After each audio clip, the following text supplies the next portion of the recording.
Caribbean premier লিগের গত আসরে জামাইকা তালাওয়াসের হয়ে খেলেছিলেন বিশ্বসেরা অলরাউন্ডার সাকিব আল হাসান। চ্যাম্পিয়ন দলের সদস্য হয়ে সেই মৌসুমে সাকিব খেলেছিলেন ১৩টি ম্যাচ, আর ১০ ম্যাচে ব্যাটিং করার সুযোগ পেয়ে রান সংগ্রহ করেছিলেন ১৬০ এবং উইকেট শিকার করেন ১২টি।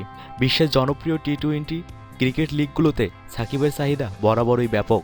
আইপিএলে গত কয়েক আসর থেকেই সাকিবকে দলে রেখে দিয়েছে কলকাতা নাইট রাইডার্স। এবার সাকিবের চাহিদা বুঝে সিপিএলের আগামী আসরের জন্য তাকে দলে রেখে দিয়েছে জামাইকা।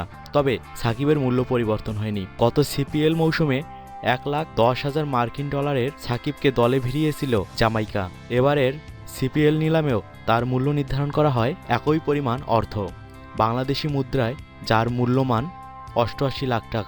এর আগে জামাইকায় সাকিবের সতীর্থ হিসেবে ছিলেন ক্যারিবিয়ান ব্যাটিং ঝড় ক্রিস গেইল। তবে এবার তাকে দলে টেনেছে সেন্ট কিটস অ্যান্ড নেভিস, আর এর জন্য খরচ করেছে $১,৬০,০০০। তবে গেইল না থাকলেও জামাইকায় সাকিবের সতীর্থ হিসেবে থাকছেন লঙ্কান কিংবদন্তি উইকেটরক্ষক ব্যাটসম্যান কুমার সাঙ্গাকারা।